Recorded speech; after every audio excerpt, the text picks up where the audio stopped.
Hello, everyone, and welcome to this week's episode of The Friday Charge. As always, we're your hosts, Joel, who is currently in South Carolina, and Sebastian, who is currently not in South Carolina. And for today, June 27th, 2025, we've got a handful of topics to discuss. We're going to talk about the Optiq and some tweaks it's getting in its first model year, or I guess second model year. Ford is really diving in on their LFP battery packs. The Escalade IQ surprised no one, and Volkswagen might believe in buttons again. So, without further ado, let's plug in and get started.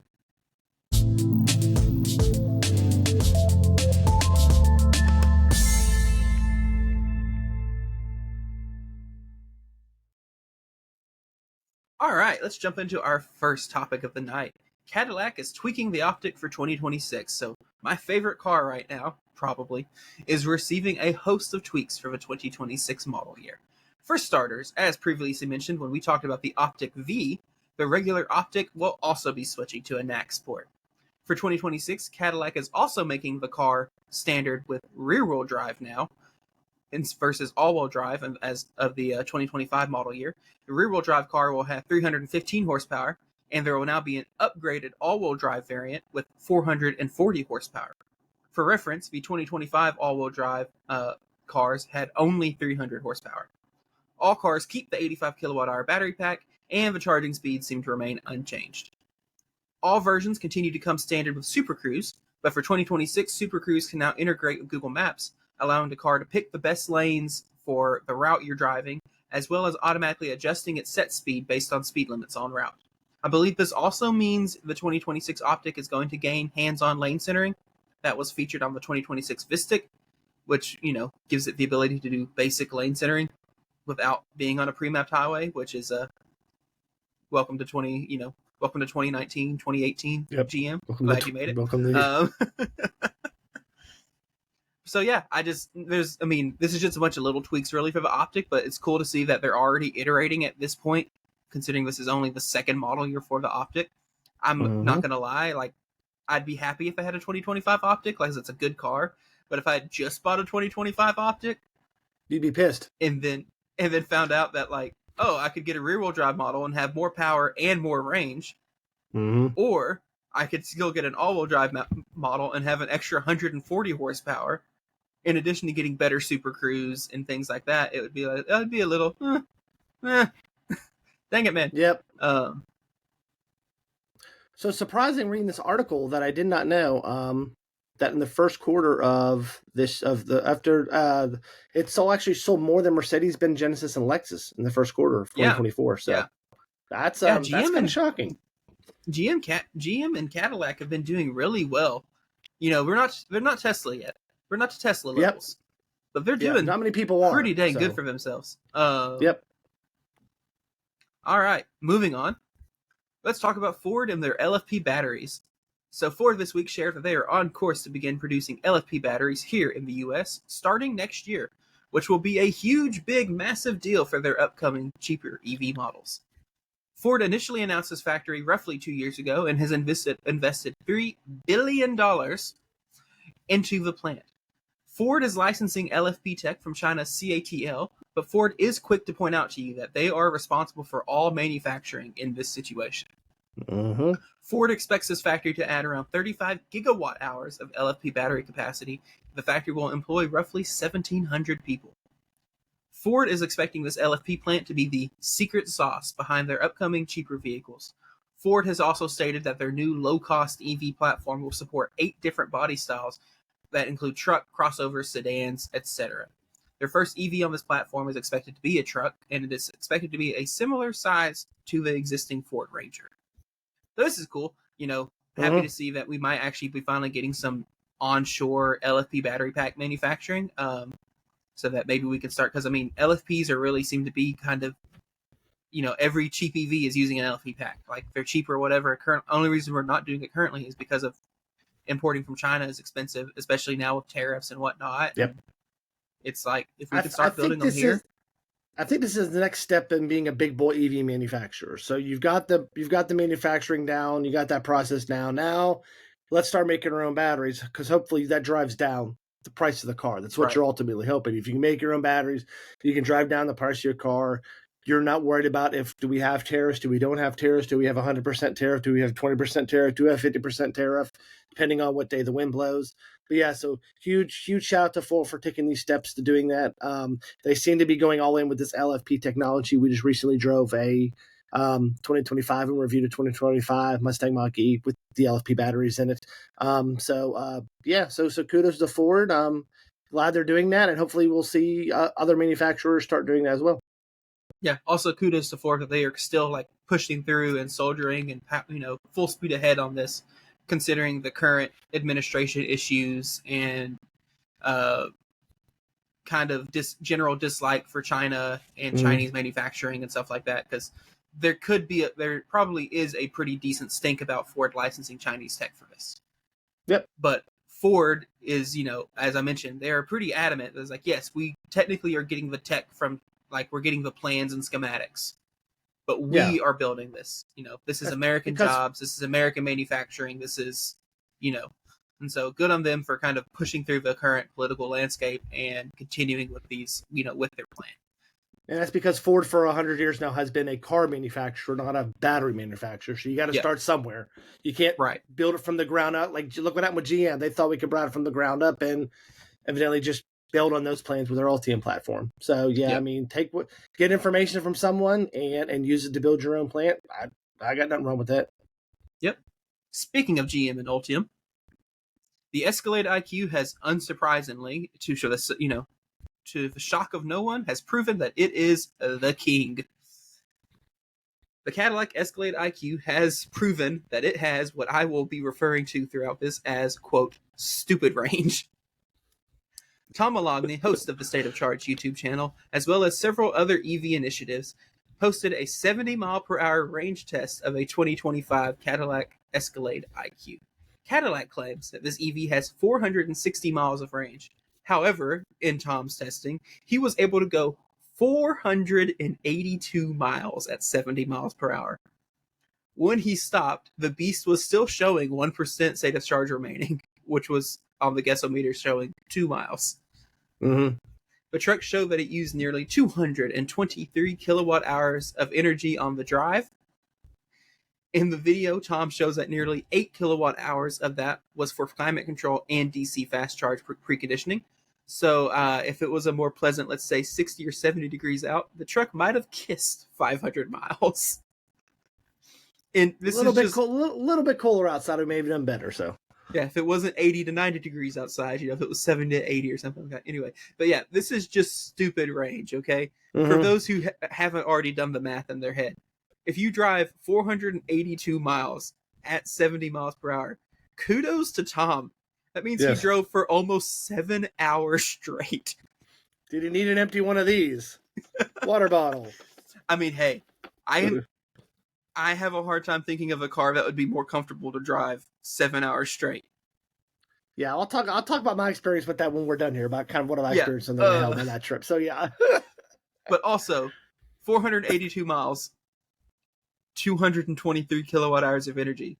So that's right around 2.2 miles per kilowatt hour. What's that fast charging session going to be like? Well, so for reference, GM claims a peak DC fast charge speed of 350 kilowatts. Although in the real world, it seems to be more of 360, 370 if you can find a charger that does enough amps. And the 10 to 80 on this vehicle is roughly 50 minutes. Which is, 50 minutes is a long charge stop, but also 200 kilowatt hour of charging.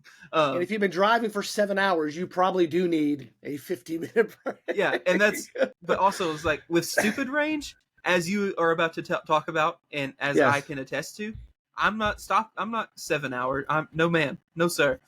Mm-hmm. I might do like 2.5 to 3, and then I have to stop anyway. So at that point, you could charge what? 50%? Yep. You'll go 250 miles. 250. I was thinking 240, 250. Yeah, why not? I mean, sure. And then you stop for what, 25 minutes? Yeah. If you just say, let's say it was half, even though it's probably actually a little less than half. Because you'd be at a better point in the curve anyway. Yep. But yeah, I was like, charge it to 50% and just yeet. Because you got stupid range. Yes. You don't have to charge deep in this thing by the like time you do it in takes most you to other get the EVs. feeling, by the time it takes you to get the feelings back in your legs, you would have plenty enough charge to move on. So after the numbness wears off. Yeah. So yeah, anyway, this is just, I'm not surprised at all, because this is what happens when GM does their strategy of just putting the world's largest battery in an EV. Forget if it weighs 9,000 pounds. Who cares about efficiency? Whatever. Because this is essentially the same as having a Ford Super Duty and then putting a 36-gallon tank in it. It's like, yeah, of course it's going to go 700 miles on a full tank of gas or whatever. That's just physics, man. All right, and our final topic before Joel and I divulge into just random conversation, Volkswagen might believe in buttons again. So Volkswagen is planning to begin an overhaul of their EV lineup, starting with the release of the new ID.2, and then trickling down these design changes to their other models. VW has confirmed that these changes will bring a, quote, interior overhaul, specifically calling out the return of the volume knob. This corroborates what VW's head of design had previously said, and I quote, "We will have physical buttons for the 5 most important functions: volume, heating on each side of the car, fans, and the hazard light." Later on, there was also this quote, "They will be in every car that we make from now on. We will never, ever make this mistake again. On the steering wheel, we will have physical buttons. Honestly, it's a car. It's not a phone." But the real question is, will they have buttons for the front and back windows? Oh. No, I'm afraid that ship has probably sailed. Or do you have to toggle between the two? No, I'm afraid that ship has probably sailed. It probably has. So, yep. But hey, I'll take the small victory in getting an actual volume knob and maybe an actual dial to adjust the temperature. Or not even a dial, just an actual physical button. I'll take the victory, man. Up, down. Well, I'm sure we could get used to it. I mean, in the ID Buzz and the ID4 we both drove, having the little slide your finger for volume, slide your finger for temperature was a little dumb. And I know they fixed it, but the early ID4s, that panel wasn't even backlit. Nope. So if you're driving at night, you just don't know. You'd have never changed the volume. It's the same volume all the time. And then you're like, "Oh, I'm cold. I'm going to turn the heat up," and then you turn the radio up, or whatever. Yeah. It's just So they did fix that. They did finally start backlighting those areas, but they still weren't buttons. And it's one of those that's like, Tesla doesn't do buttons, and you slide your fingers, but A, it's on the screen.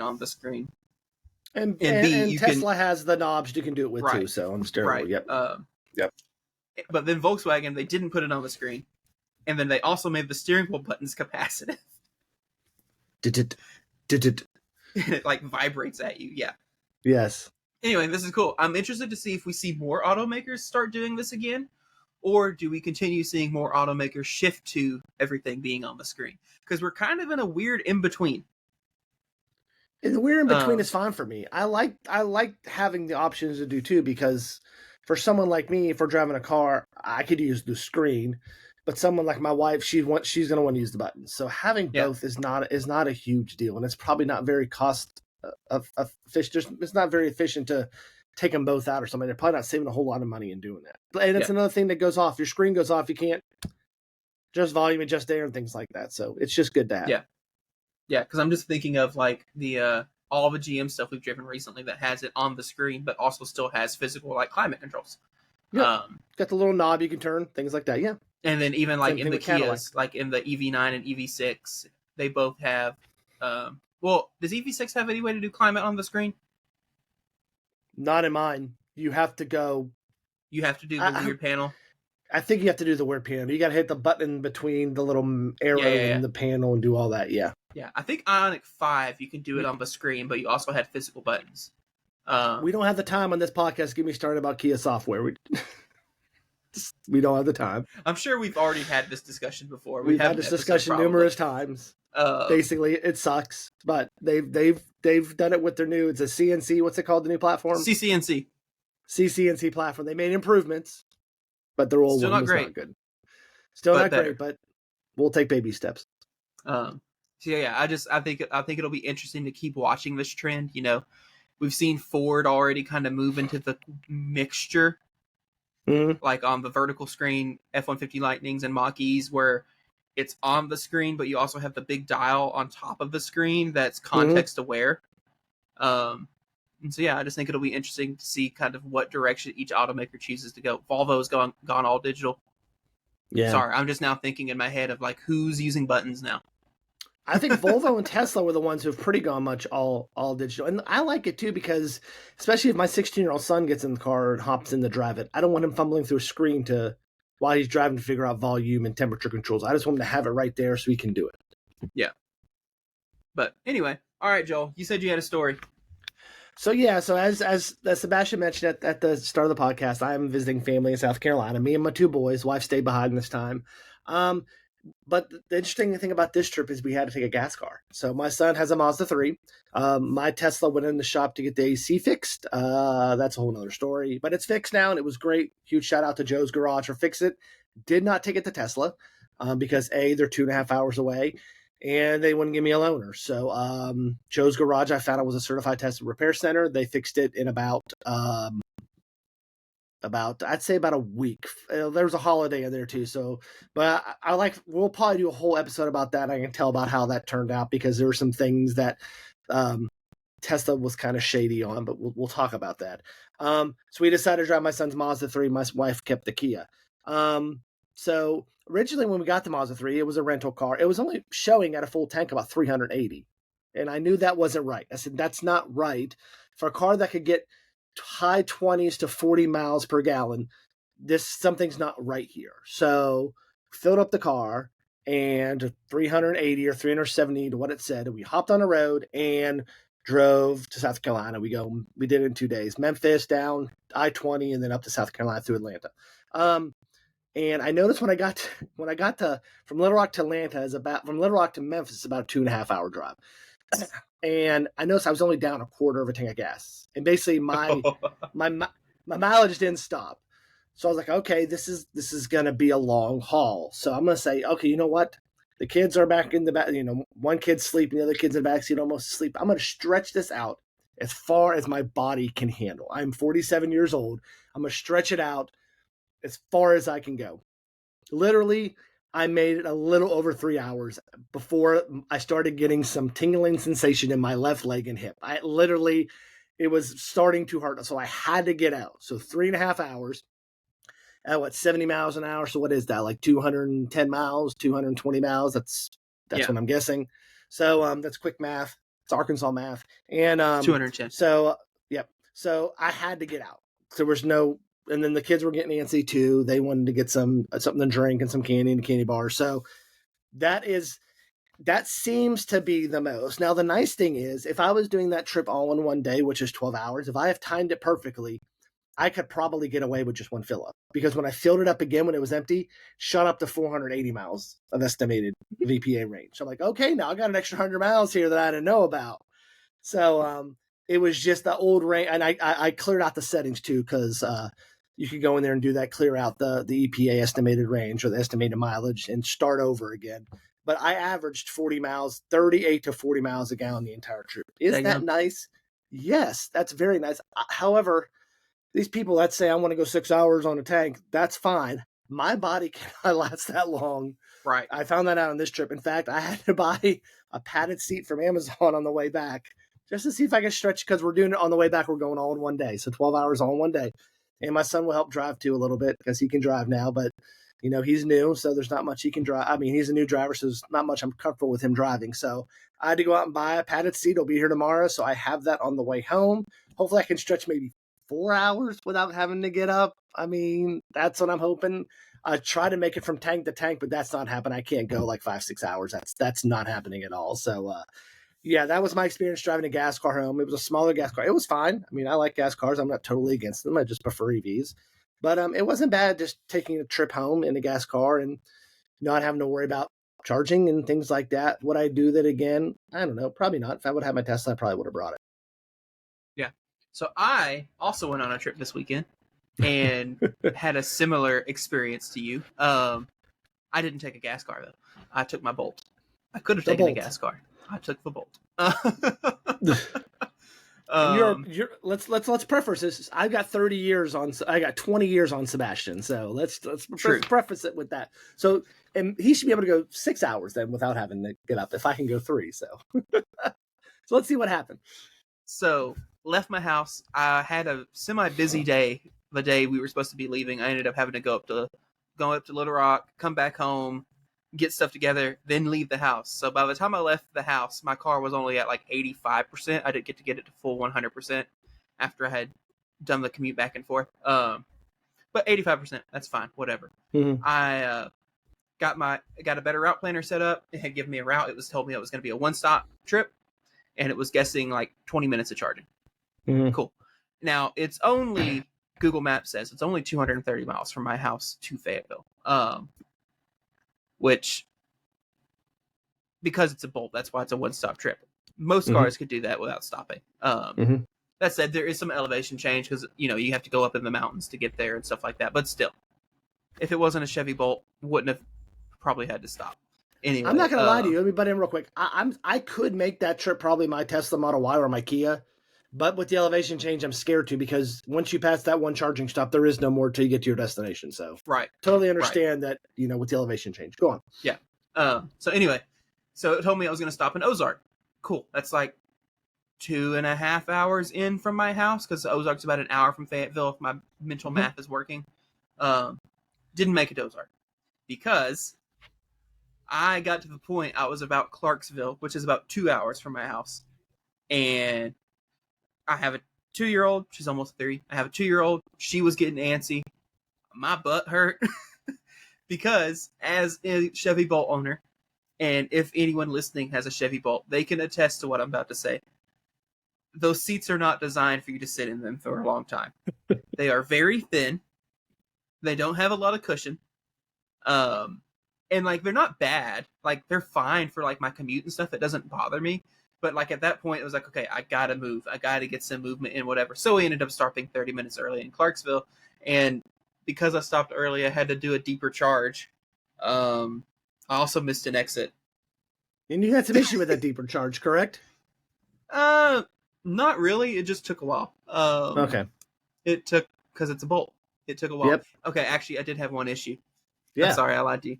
See, you lied. So big fat liar. It was 90 degrees out when we were doing this drive, and GM, I believe, I don't have any actual rock hard evidence of this, but it makes sense and it matches up with a lot of the stuff I've seen.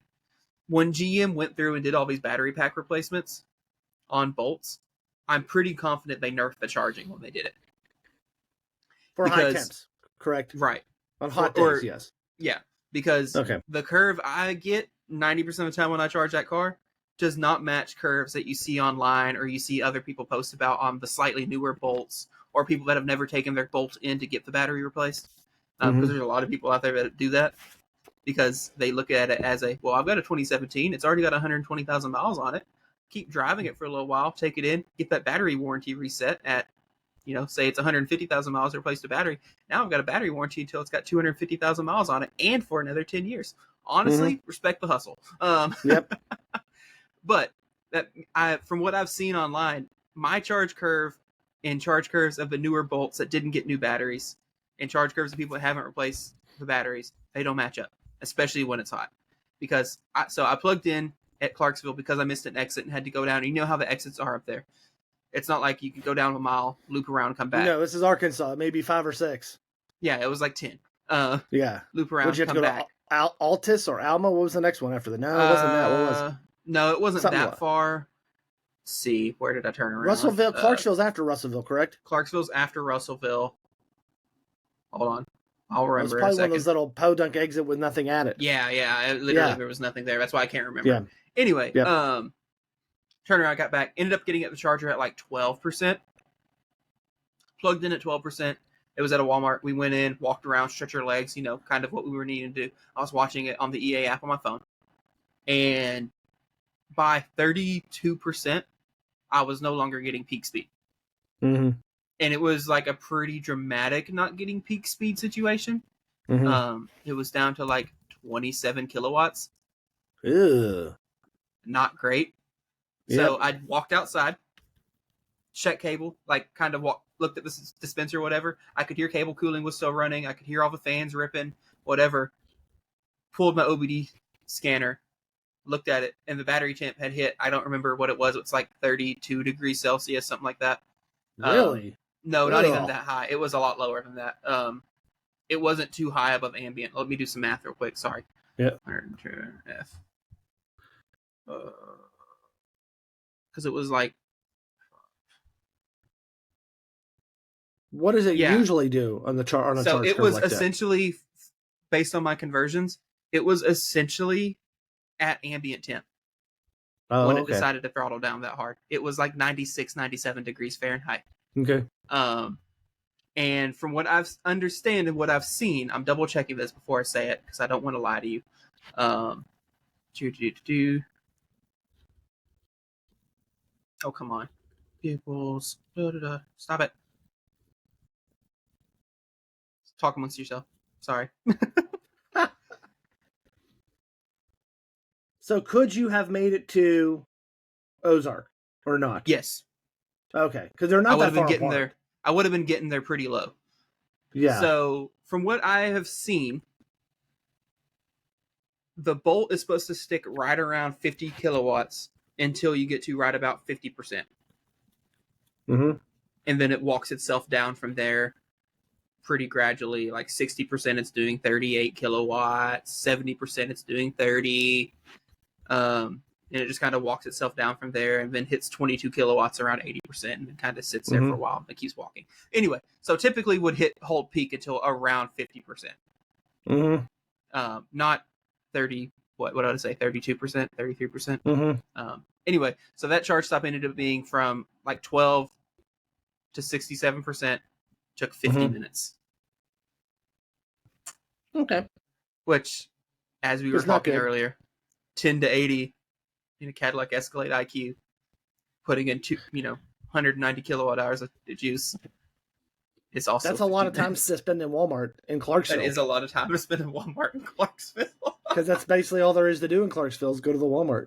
So, but hey, you know what? We left there at 67%. I got to Fayetteville at 22%, so I probably could have not charged as deep, but you could have. It is what it is. Could have went to 55, 57. Would have saved some time doing that anyway. But got there 20-something%, and the hotel did indeed have a charger, so it was a small win.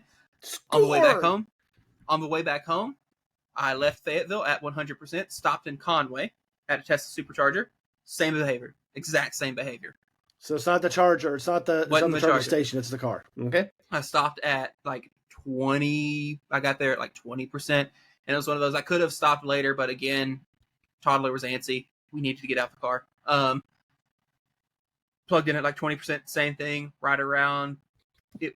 I think it held it to about 38, 39% this time, and then it tanked again. And it was temperature related at 100%. So they're being very cautious on their battery charging. Yeah, because I was like, it's temperature related, but it was not that high above ambient temperature.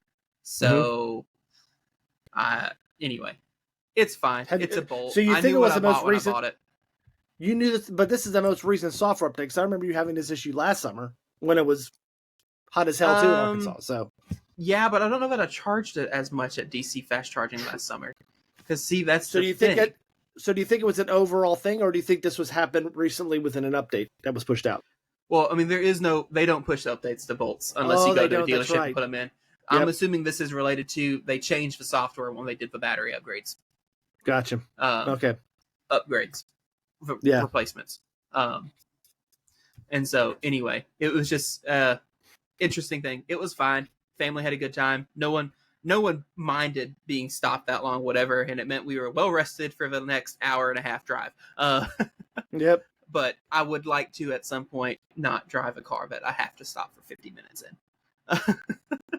I mean, I get mad when it's 30, so I don't know how I would feel having to stop for 50. Yeah. That might piss me off. So, and it's important to note too. It's like that doesn't mean the Bolt is the worst car in the world, and we try to do a good job when we drive these other cars and we talk about charge speeds. It's like we point them out because it is ultimately an important statistic to know, but also like it's not the most important thing, right?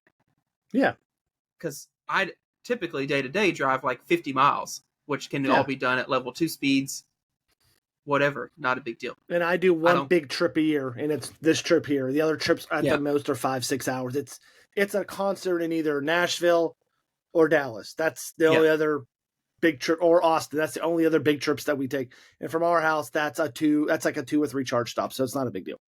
Yeah. And now that I'm sitting here thinking about it, I want to say when we went to Austin last year, it was cool. It was cool out. It was like 40, 50 degrees. Yeah, it was May. It was cool. No, it was November. When we went to Austin for Electrify Expo. Oh, I'm sorry. That's when we were supposed to go this year. Yeah, it was cooler, so you wouldn't have that issue. Yeah, and I don't remember having this issue at all. So just a little tidbit of info. Yep. But yeah, anyway, that's how road tripping, driving 3.5 hours in a Chevy Bolt went for me. All right, let's wrap it up. All right, that's a wrap for today's episode. Thank you all for plugging into the Friday Charge. Be sure to subscribe to the EV Geek Podcast on YouTube and tap the notification icon to be notified about new releases. Next week, we are releasing a quick tour of the 2025 F-150 Lightning Flash, looking at all the little things they tweaked for 2025, some of the software things. And it's just always fun to drive a Lightning again. If you want to watch that now, it's already on YouTube. It's available members only. And so it comes out, I believe, Monday at 10 a.m. At 10 a.m., but for $5 a month, you could watch it right now.